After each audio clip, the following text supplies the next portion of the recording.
Okay, Fish the Ozarks fans, you're not going to believe what I'm doing now. I am yurt camping, one of my bucket list items. That's the yurt. Mr. Bentley's super excited. Let's go take a tour.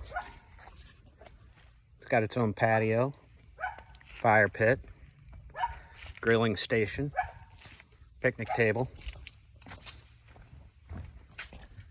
and